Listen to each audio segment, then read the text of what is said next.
Hey there, I'm Mel Abraham, the author of the #1 best-selling book, The Entrepreneur Solution, the founder of Business Breakthrough Academy, where we teach you how to design a business and create a life of financial freedom and peace of mind. And welcome back to this episode of the Entrepreneur Solution Show. And in this episode, we're gonna talk a little bit about something that I don't necessarily talk about a tremendous amount, but this whole personal development shift. And I'm going to tell you that, and I am a personal development junkie. I believe in growth. I believe in lifelong learning. I believe in all of that. But I think what's more important than personal development is self-leadership. And so we're going to talk a bit about self-leadership and how that relates to entrepreneurship, how that relates to your success, and how that relates to the things that you're doing in a different way right after this brief introduction. And if you want to make sure that you get the downloadable tool template and guidebook for this episode, make sure that you go to melabraham.com/session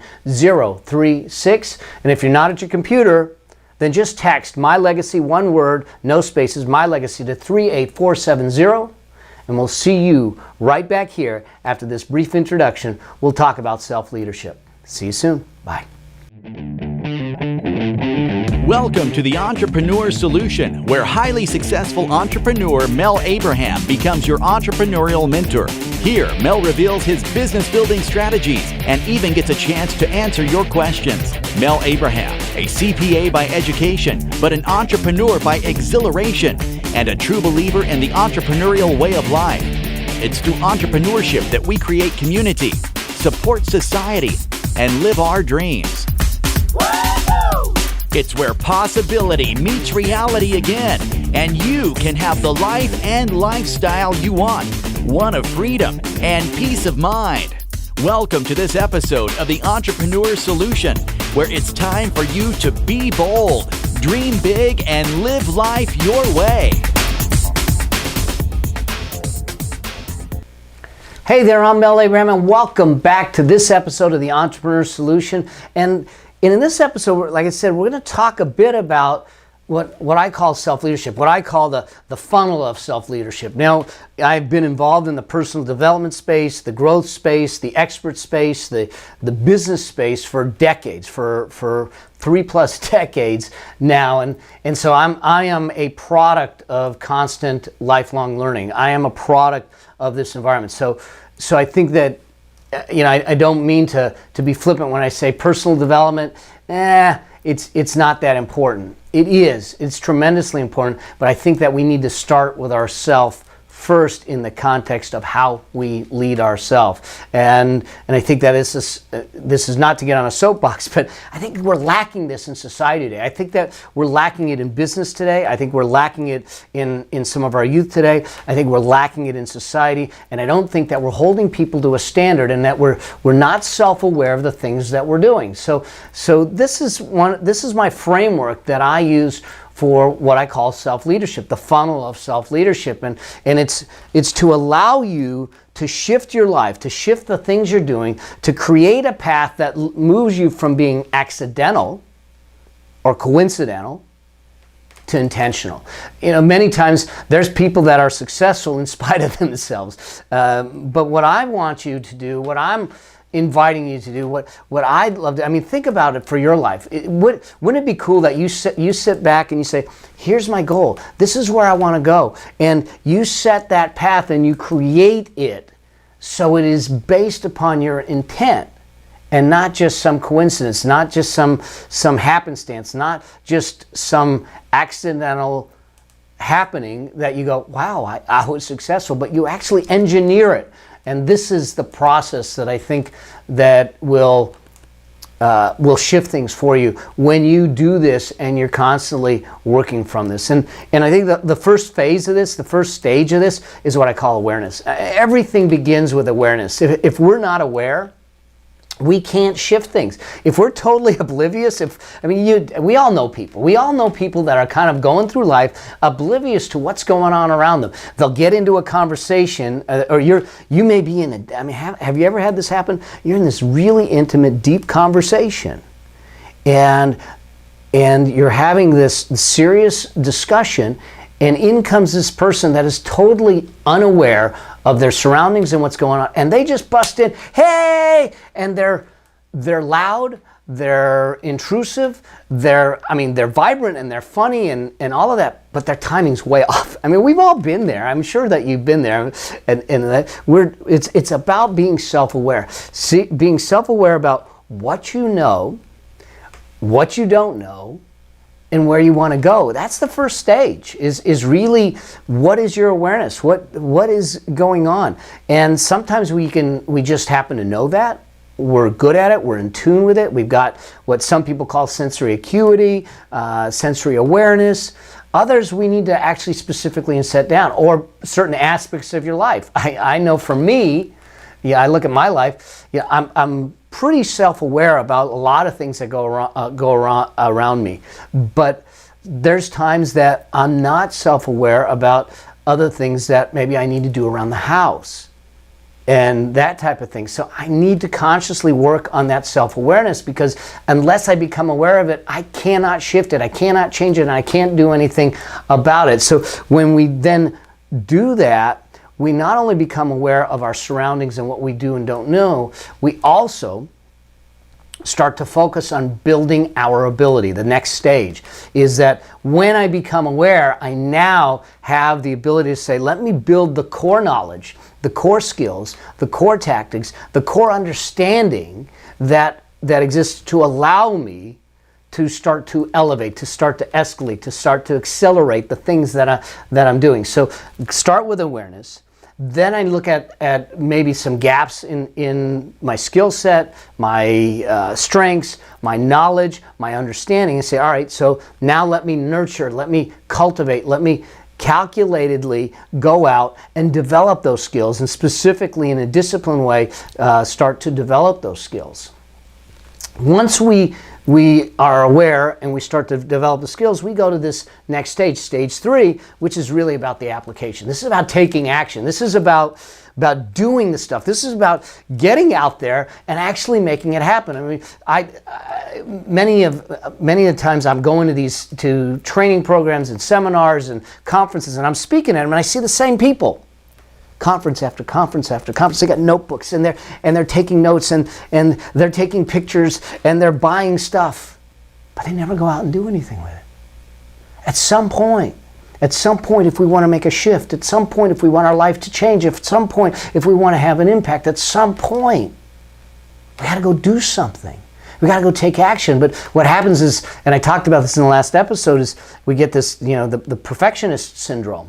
And that perfectionist syndrome is a paradox, because on one side is perfection, on the other side is procrastination. And the reality is that, well, I just need to know a little bit more. And I was guilty of it at one point in time. I mean, heck, if you look at me, I got more credentials after my name for valuation and consulting and strategic work than I know what to do with. And I did it because I needed it because of my testimony at trial. But at the same time, part of me was really looking at it and going, oh, I just need one more credential, then they'll take me seriously. I just need one more education, one more class, then they'll take me seriously. I just need one more, and then they'll do it, and then I'll do it, and then I'll do it. And you know what? You never do it. I'm just saying, I'm here to tell you, I'm here to give you permission. You're enough. You're enough. Go out and do it. Start to take action. It's not about taking action to get the end result. It's about taking action to get feedback. So you got more information to take a better action until you get to the end result. And that's what the process is. And many times we're afraid to make a choice. We're afraid to make a decision because we think it's terminal, because we think that when we make a wrong action or a wrong decision, it sets our feet in concrete. And I tell you that very few things that we do are terminal. Very few things are permanent. Very few things. Now, there are some, but by and large, no matter what it is, it's typically something that you can recover from. And it doesn't set a direction until you have a bunch of decisions along a line. It only sets a point. It sets a point where we can stand there and say, that worked, that didn't work. How can I make it better? What did I learn? What do I want to do next? And then make another decision based on new information. That's why we take action. We take action because it gives us clarity over time. We take action because it gives us movement over time. When we sit in inaction because we think it's not perfect yet, we're never going to move, because what we're really doing is using perfection as procrastination. And we're titling it with perfection because it sounds good. And I hate to be, direct about it, but that's truly the case. And at some level, many of us have had this, including me. And in fact, my book, it's a #1 national best-selling book, would have never got done if I didn't get kicked in the behind, and if I didn't get kicked in the butt by a great mentor, a great friend, a brother to me, in what we did, in years and years ago. He looked at me and says, "Why haven't you written the book?" And he kicked me in the butt to do it because I was sitting back going, "It's not perfect yet. It's not perfect yet." No, that was my way of procrastinating. It was my way of being fearful that what are people going to think if I don't put the book out there? If I put the book out there and they don't like it, how am I going to handle it? Listen, nothing's ever going to be perfect. So why don't we get it out there and let's go for excellence? Let's look at it and say, I can make an adjustment if I need to. But let's take action. Let's not allow procrastination disguised as perfection to stop us from our dreams. And many of us do. So let's get it out there and let's make a difference. Start taking action. That's the next step. So I get my awareness. I start to build the abilities and knowledge and understanding and the skills. And now I take action. The next stage is this, is accountability. I need to take responsibility for all the actions and the outcomes that I take. That's the fourth stage, accountability. Listen, some of you have heard this story. I got involved in an investment in 2005. In 2005, got involved in an investment that turned out to be a Ponzi scheme, wiped out 1/3 of my net worth. Now, I can laugh about it today only because I was able to recover, and not only recover, go well past it. I mean, over 300% based on the principles and the things that I've taught within 18 months, was able to do that. The challenge is this.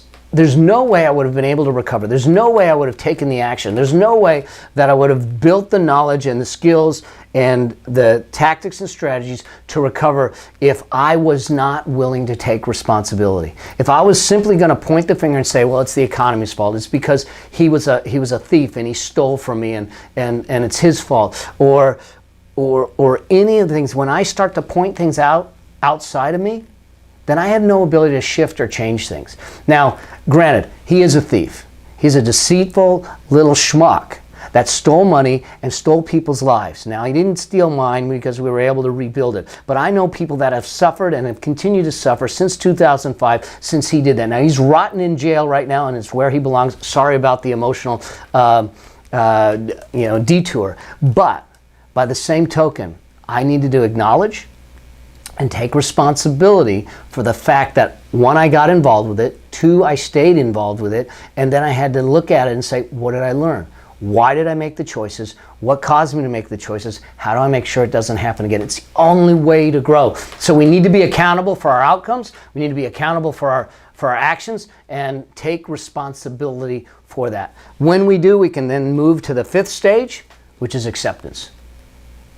Acceptance is accept the fact that nothing is going to go as planned. We're going to create this great plan. We're going to have all these strategies. We're going to create these skills. We're going to go out, and the first thing we do is going to throw the plan to all the hell. And it's just not going to work. And I get that, but that's the way it is. So acceptance is another place to sit back and say, nothing's going to go as planned, and allow yourself to be flexible in the process. So I'm going to be responsible and I'm going to be flexible because I've accepted the fact that things aren't going to go as planned, and so I'm going to need to shift and change based on new information and keep taking action. That's going to allow us, because if we sit there and wallow in our sorrow, wallow in our pity, create a pity party, we're not going to get anywhere, and it's not going to serve us in the long run. I mean, we can go through our grieving process, we can go through our mourning process for a time, but at some point we got to pull ourselves up, we got to accept what is, and we got to move on the new information. Look, the economy is going to ebb and flow. I can sit back if we have another 2008. I mean, we just, given the time frame, we just dropped, 1,300 points in the stock market in a couple of days.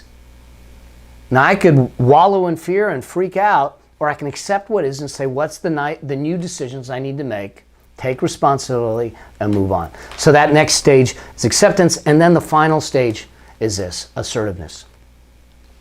Stay committed and true to your mission.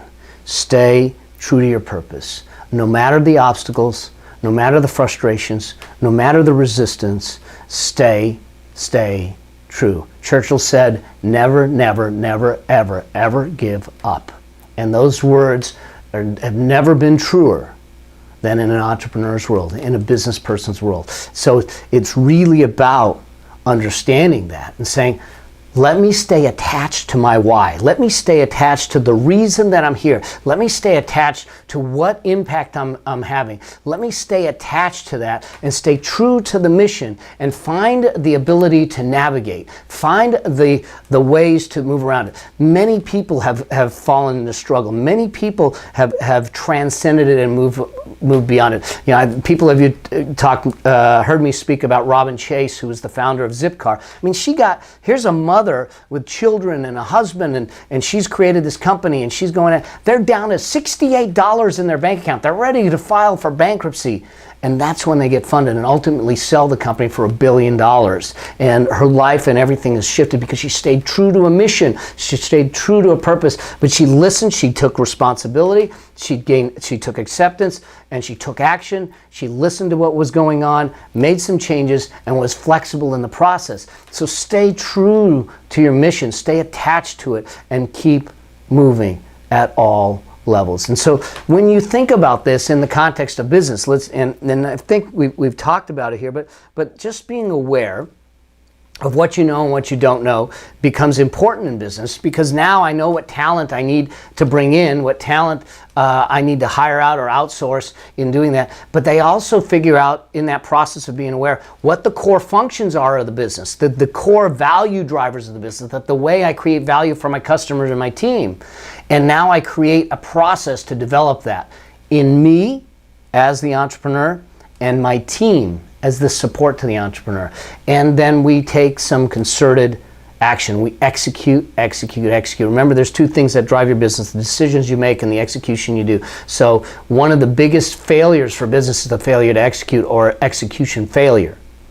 And so what we need to look at is, let's make sure that we execute in business, that we take responsibility, we keep our fingers on the pulse. We talked about business systems in the last episode, that we're tracking things and that we're measuring things and that we're managing things. So we're being responsible for the actions and the outcomes in the process, and be accepting of the fact that if we created a business plan, which I talked about in another episode, that business plan is probably going to get shot to hell in a quick second. And so now the process of doing that business plan becomes important, because we've thought through the alternatives and we can then be flexible in the process, and we stay true to serving our customers at the highest level, that we create a transcendent customer experience, that we're working to shift their lives and change their lives through our products or services in the process. That's the funnel of self-leadership.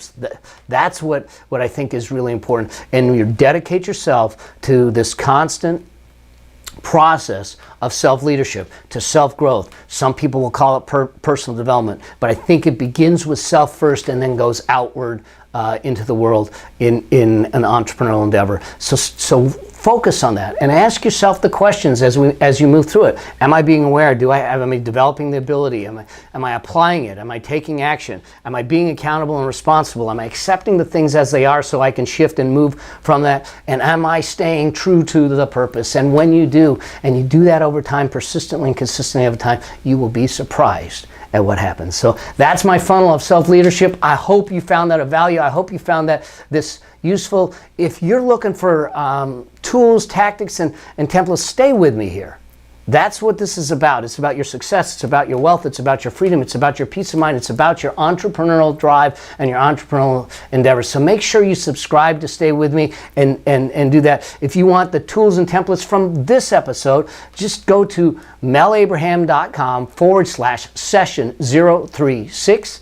If you're not at your computer and you happen to be just listening to the podcast, or you're out running around and doing that, just text My Legacy, one word, no spaces, to 38470. If you happen to have a question about wealth, about success, about entrepreneurship, about business, anything like that, go to askmelnow.com, leave me your question. We'll make sure that we get it on an upcoming episode so we get your question answered and we support you on your journey so we make it an epic journey. And until we get a chance to see each other again, may your vision be grand, your journey epic, and your legacy significant. See you soon. Talk to you soon. Oh, by the way, share this with a friend.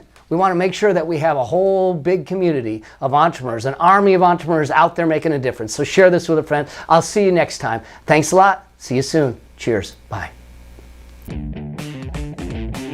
We hope you enjoyed this episode. Make sure you subscribe so you get access to all of Mel's business and success tips. And if you like this episode, share it with a friend. If you have a specific business or success question, you can ask it at www.askmelnow.com. Remember, it's all about being bold, dreaming big, and living life your way. Because the world needs you.